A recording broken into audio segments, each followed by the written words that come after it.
What we wanted to do at Humber College is turn out a complete driver, a finished product that can go out into the industry and do a first-class job for his new employer. The Tercel negotiated the pylon test fairly well. There was some body roll, but it was nothing to get worked up over.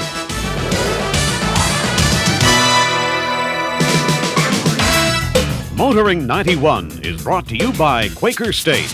The big Q stands for quality. Always has, always will.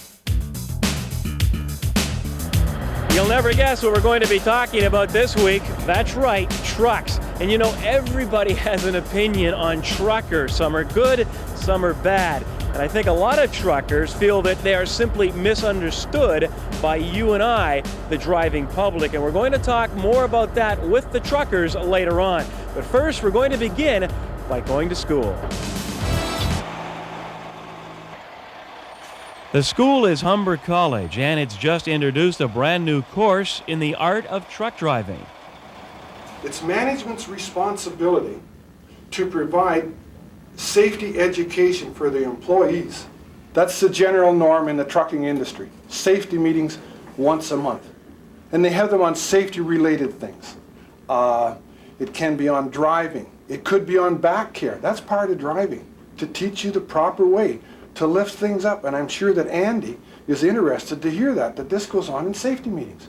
Well, about a year and a half ago, we started to look into what was available in commercial driver training, and we came to the conclusion that there was a market niche to be filled with a high-quality program that covered not only the driving aspects of training, but also the non-driving aspects that drivers faced with. And we spent a year and a half putting the program together with an awful lot of input from a great number of people in the trucking industry, so that the program was something that the trucking industry would hire students from. We have a curriculum that was put together by many people that were in the industry. And some of the things that we really stress upon are getting to school on time every day. In the trucking industry, this is very important for a carrier because there's so many time frame windows that they have to be to deliver product. The first on-road class begins at 7 a.m. sharp. Stan Short, a 19-year driving veteran, is going over the pre-road test with 2 of the 4 students attending the course.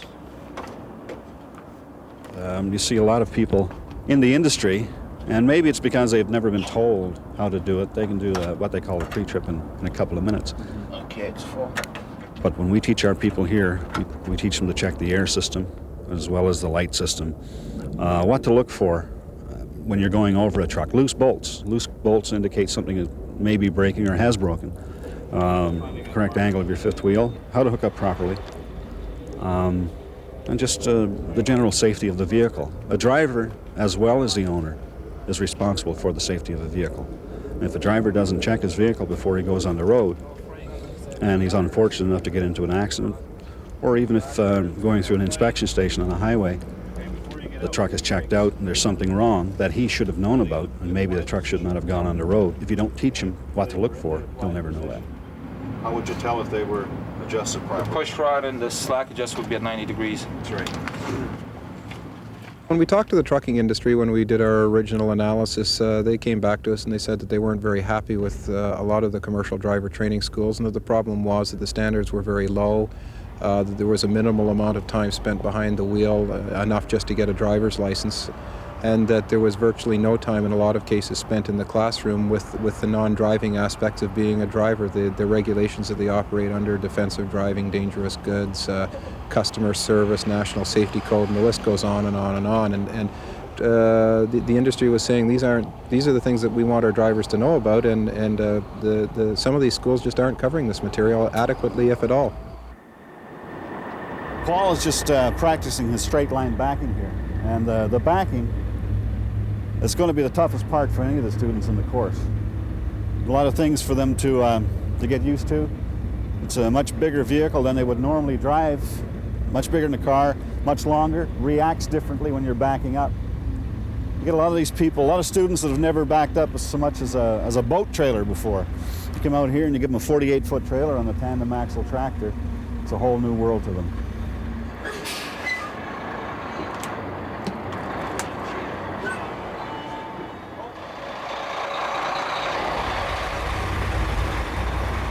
Now start to follow it. Follow it. Follow it. Follow it. Back up. Back up.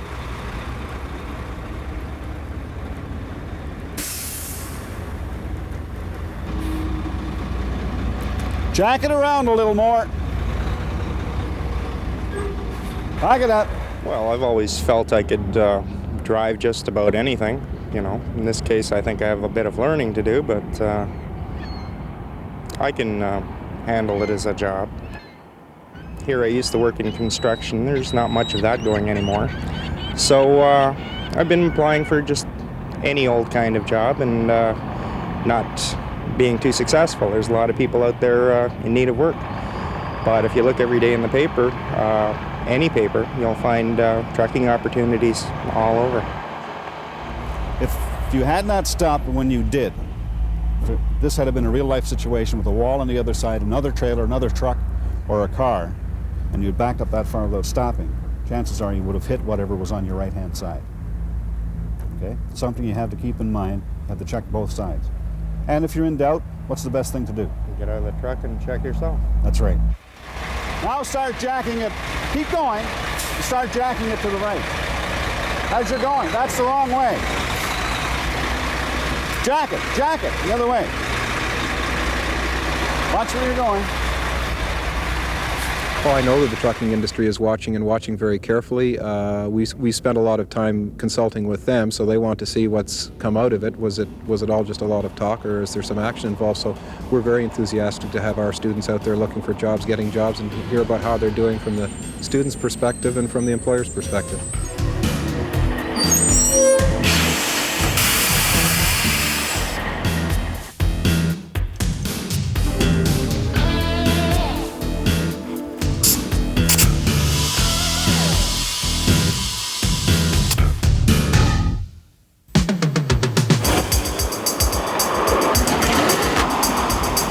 Test Drive with Graham Fletcher. The logo you're looking at is Toyota's new corporate emblem. This week on Test Drive, it's being carried around by the equally new 1991 Toyota Tercel, a familiar name with a whole new look. Under the hood of the Tercel is a 1.5-litre 12-valve electronically fuel-injected engine. Despite the relatively low 82 horsepower on tap, the car has a peppy feel, managing to reach the 100k mark in just over 11 seconds. To keep the power coming in a smooth fashion, you must keep the revs up above 3,000 RPM. If you don't, the car struggles and feels decidedly flat. Matched with this engine is a 5-speed manual transmission. I found a couple of things subpar here. Firstly, the shifter imparts a vague and notchy feel, and secondly, you have to push down with quite a lot of pressure on the clutch pedal to override the interlock. This device is used to make sure your foot is firmly planted on the clutch before you start the car. Both of these are minor items, but do nonetheless detract from the overall pleasure of driving. The underhood layout is very good, with all service items being readily accessible. Even the oil filter can be reached with relative ease.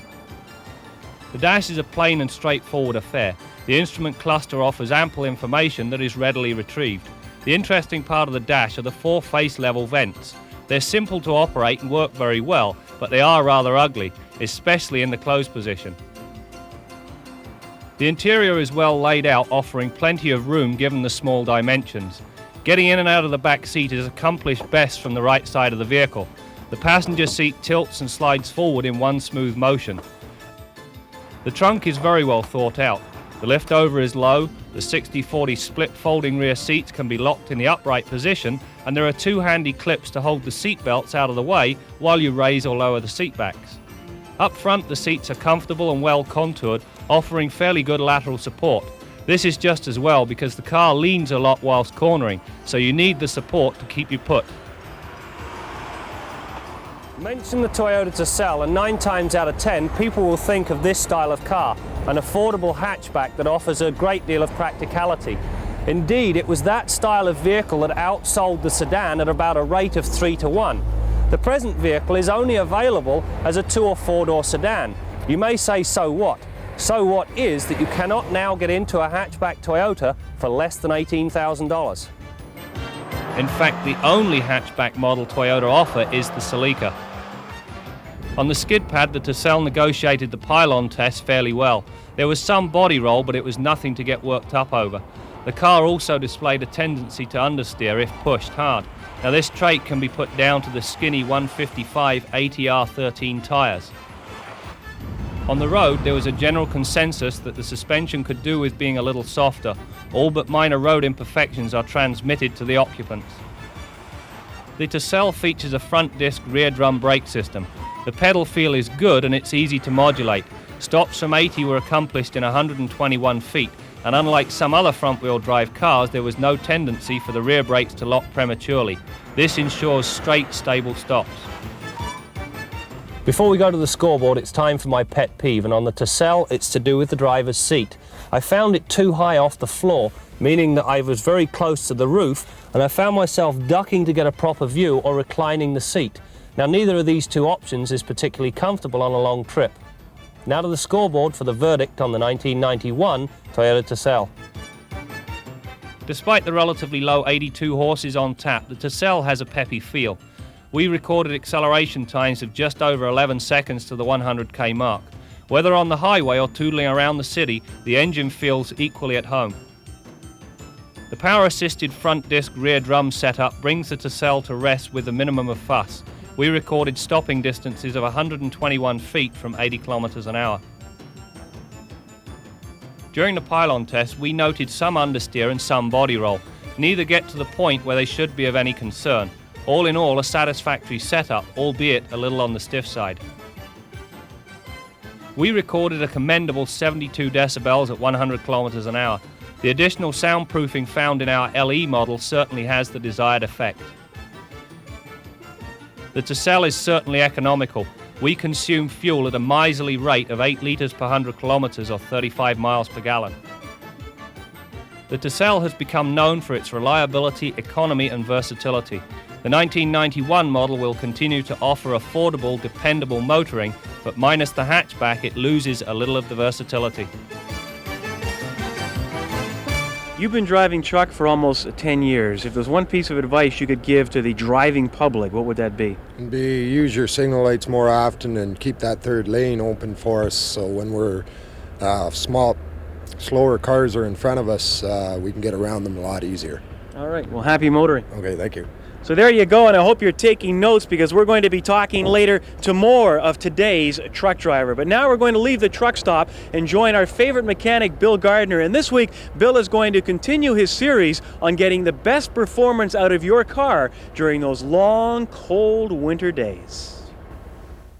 Now, in the last couple of weeks, we've talked about heat risers and thermostats, two important systems to warm your car up. There's a third system we're going to address today, and that's the thermostatic air cleaner, or heated air intake system. It's very important. It's often overlooked because it's a system that we almost have to remove to do a tune-up or service just about anything on that engine. So we tend to set this assembly aside and forget about it, and we start looking at spark plugs, filters, carburetor, choke, etc. It's easy to overlook that, so today we're going to have a look and see how it should work when it's working properly. If your car runs well in warm, dry weather, but all of a sudden runs poorly and stumbles or hesitates and stalls in cold, damp weather, the problem is likely somewhere in this system. Now, there's 4 components to this system. Down on the exhaust manifold, we've got a tin heat shield or heat collector that collects the warm air around the exhaust manifold. We have a flexible piece of conduit, an air duct tube that brings that hot air up to the air cleaner snorkel. We have a vacuum actuated damper in the snorkel here. It's just like a damper in a fireplace, operated by engine vacuum. And we have an ambient sensor over here at the air cleaner that determines the temperature of the incoming air and tries to regulate that damper to achieve an inlet air temperature of around 100 to 115 degrees Fahrenheit. Now, this is a pretty simple 4-part system, as we mentioned, and anybody can troubleshoot this. The first thing to do is make a quick visual inspection. Have a look down at the exhaust manifold and make sure that the tin collector, this part is referred to as the stove, by the way, if you want to order a new one. Make sure it's installed around the manifold. If the spot weld's break and it falls off, don't be afraid to be a little bit innovative. Take a stainless steel hose clamp, wrap it around the whole works, and tighten it back up around the manifold, or you can install a brand new one in that fashion. Make sure that the corrugated air hose is in place. Quite often we find that it's missing, cracked, broken, or full of holes, or it just didn't get installed properly over these spouts when the air cleaner was reinstalled. So have a look at all these components and make sure that they're all in place.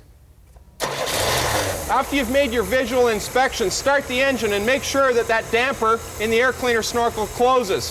If it doesn't, start tracing the vacuum system backwards until you find the problem. You can unplug vacuum hoses and feel if the vacuum is getting to these various components. You can follow the hoses around, make sure the hoses aren't cracked, missing, or broken. You can see the ambient sensor here in the clip that retains it into the air cleaner. It's a fairly easy component to replace. Remember to check all these components before you condemn items like a carburetor, fuel injectors, or any other major components on your car, because quite often the source of that hesitation, flat spot, or stalling that you have in cold or damp weather is right in this system. Till next week, I'm Bill Gardner for Motoring 91. Seems that in the bigger centers, then they just are down on truckers. And yet you go to smaller centers in the north, they seem to be different type people, or their attitude is different.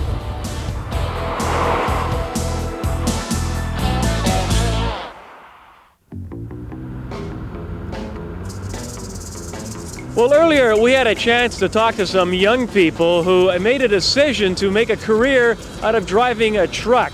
Well, Steve Grant recently had the opportunity to spend some time with a veteran driver, and they talked about the reality of truck driving in the 90s. It's the only job he's ever known. 41 years ago, Norman Leonard climbed into the cab of a truck and began driving. Well, since then, he's racked up almost 5 million kilometers of accident-free driving. Norman's in a way, he's a rarity. In a way, he's a common person. He's, as you say, he's driven many miles accident-free. He's a good driver. He likes the hand bomb loads. He likes to work a lot. I know when Harvey works with him out of Belleville, he's if we had more Normans, we'd be happy. I enjoy my job, which I think that's right there in a nutshell. I like going to work. So far. What do you think people's perception of a truck driver is? I think we're all a bunch of hillbillies, I think, actually. And I don't know why, because most of us aren't. Most truck drivers are family people that do their job, or try to do their job, and they're not out there to cause trouble or anything. They're out there to make a living. It's a tough business. You get a lot to contend with, and people don't seem to realize that it's tough going sometimes. You got the weather, bad roads, and people get the wrong idea about truckers that they're out to run over them. And there is a few maybe, but not too many. It's pretty tough to hide when you're driving a truck this size, and it's because this industry is so visible that it's constantly out trying to improve its image. Now, most transport companies have their own safety departments, but in addition to that, the Ontario Trucking Association has what it calls its cooperative safety patrols. And every day they're out in the streets looking for bad habits. Primarily, we're always on the lookout for bad actors, but we don't break any of the laws. Like if a fellow's driving 125 or 130 kilometers, we don't follow him at that speed, of course. My vehicle is equipped with radar, so I can make note of it without breaking any of the speed limits. And if you get a guy that's tailgating, basically bad habits on the road, the fella over the years might not even be aware that he's doing something wrong. So it's just, we want to make sure his company knows how he is performing on the highway. I'm sure if I was a policeman, I would have no problem getting at least 20 people for criminal negligence for some of the things I've seen per day. Like, it's unbelievable. What do you know? Barely 10 minutes on the road, and already we've come upon an infraction. Yeah, following distance is critical. As a matter of fact, in Ontario, the law requires that commercial vehicles traveling in the same lane where the speed limit is over 60 kilometers must be 60 meters apart, or the fellow in the rear can get a ticket for following too close. No, this instance here, that doesn't look like 60 meters. That certainly isn't 60 meters. Our vehicle is not easily spotted in a side view mirror, but watch the obvious attitude shift as soon as we pull up alongside. a lot of cases, after they see me, they'll slow down, back off, do the things that they should be doing. Sometimes just my presence is a little bit of a subtle reminder for them. How do the guys respond to this? Do they look upon this as kind of snitching on them, or doing surveillance undercover work, or do they appreciate it? The majority think of it as spying, I'll be honest with you. There are some people out there that think it helps. There is a bit of a problem in the industry with people that get out there and make a bad name for everybody. So some of the people feel it helps clean up the industry by policing itself.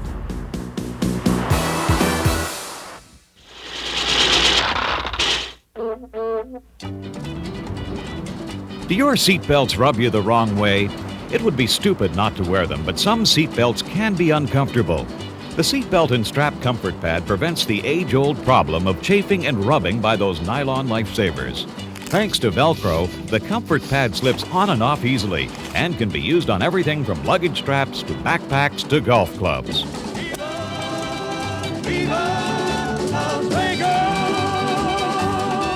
What is it about snow that brings out the worst in drivers?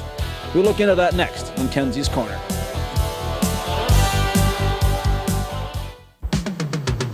Kenzie's Corner with Jim Kenzie. In Canada, summer is defined as 2 weeks of bad skiing. Now, I don't know what the weather's like in your part of the country as you're watching this show, but sooner or later, it's going to look like this. You know, it's been snowing every winter in this country for about 18,000 years, and yet it still always seems to take us by surprise. The first snowfall of the season, people look up and say, boy, the pollution is bad today. Then they proceed to slam and bang into each other and turn our highways into an absolute mess. It seems particularly bad for people spending their first winter in a front-wheel drive car. And this is because front-wheel drive tends to make you think you've got better traction than you really do.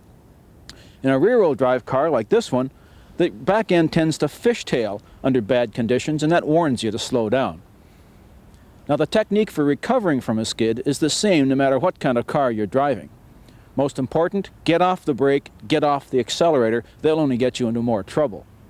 If you have the presence of mind, select neutral, and then look in the direction you want to go and steer that way. If your skid is recoverable, that technique will be the best you can use. There are circumstances, of course, where you'll be so far over your head that nothing short of a prayer is going to help. And please remember, if there's snow on the ground, your best bet is to slow down. I'm Jim Kenzie. Well, I hope you've enjoyed this week's look at the men and women who drive trucks for a living. And remember, it's not them against us out there. These people are professionals. And if we learn by their example, who knows, maybe the highways will become a more civilized place to drive. That's it for now. We'll see you next week for more stories on Motoring 91. Motoring 91 is brought to you by Quaker State. The Big Q stands for quality. Always has, always will.